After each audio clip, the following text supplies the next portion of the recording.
All right, let's talk about sleep. But I want you to forget almost everything you've been told about needing a solid 8 hours. Today, we're diving into a totally different way of thinking, one that isn't about the total hours, but all about perfect timing. We're going to start treating sleep not as some lazy habit, but as what it really is, a vital performance recovery mode.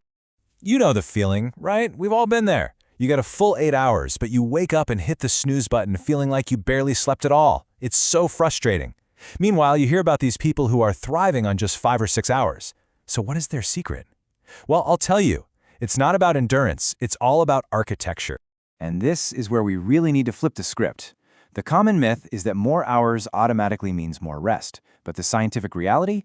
It's that better cycles equal better rest. We have to scrap this idea that it's all about quantity. It's really about the quality and, maybe most importantly, the completion of your sleep cycles. Okay, so if it's not about the hours, then what is it about? Well, like I said, it's about architecture. Let's take a look at the actual blueprint for how your brain gets its rest. This number right here, this is the magic number, 90 minutes. See, according to sleep science, your brain doesn't really count hours when you're asleep. Instead, it tracks these 90-minute cycles. This is the fundamental unit of rest, and it's what we need to start working with. Now, what's happening inside each of these 90-minute cycles is just fascinating. Think of it as a 2-act play. First, you have deep sleep. This is when your body does all its physical repair work, fixing muscles, strengthening your immune system. Then comes Act 2, REM sleep. This is when your brain gets to work, processing emotions, locking in memories, and even boosting your creativity. You absolutely need both to feel fully restored. So what happens when we interrupt that perfect 90-minute process? Well, the consequence is that groggy, heavy feeling we all know and hate. And believe it or not, it actually has a name. Psychologists call it sleep inertia. That foggy feeling isn't a sign you didn't sleep long enough. It's actually a sign your alarm clock ripped you out of the middle of a crucial process. You've literally been pulled out mid-repair. It's a huge form of biological inefficiency. And this is just a brilliant way to think about it. If you pull the supports away too early, right in the middle of the process, the whole structure is weak and unstable. But if you wait for the cycle to finish completely, the result is a solid base that can support a skyscraper of a day. So, here's how you actually put this into practice. Instead of just setting an alarm for, say, 8 hours from now, start counting backward in these 90-minute blocks. Aim to wake up at the end of a cycle. So that means you'd plan for 4.5 hours, or 6 hours, or even 7.5. I guarantee you, waking up after 7.5 hours will leave you feeling way more refreshed than a fragmented 8.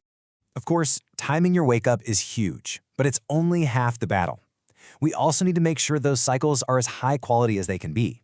And for that, we need to give our nervous system a really clear signal that it's time to slow down.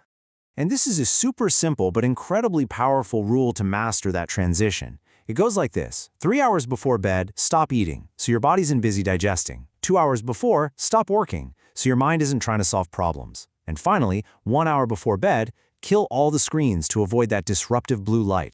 And if you're wondering why this works, well, it all comes down to your brain waves. These habits help your brain shift gears from the active, alert beta waves down to the calm, relaxed alpha waves.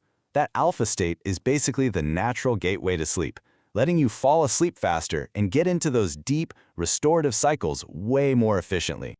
So let's put it all together. It's time to reframe our entire approach. This isn't just about not feeling tired. This is about being an architect for your morning and treating sleep as the strategic recovery tool it really is. This is the core mindset shift right here. We have to get away from the modern world's burnout mindset. Sleep is not a weakness you need to minimize. It's a powerful tool for strategic biological optimization. You're choosing to prioritize substance and science, and that's a game changer. And when you start doing this consistently, planning your sleep cycles, using the power down routine, you stop fighting your body and you start working with it. You're actually training your internal clock, your circadian rhythm, to know exactly when to release melatonin and get ready for deep rest all on its own. And this, right here, is the ultimate payoff. You're not just avoiding feeling groggy, you are literally architecting a state of mind where you wake up feeling clear, focused, and ready to perform at your absolute best. You're making sure that when you wake up, your mind is simply unstoppable. So, as we wrap this up, I'm going to leave you with a question. The next time you set your alarm, maybe even tonight, don't just pick a random time. Do the math. calculate your 90-minute blocks and give your brain the time it needs to finish the job. So, are you going to plan for a 3, a 4, or maybe a 5-cycle night?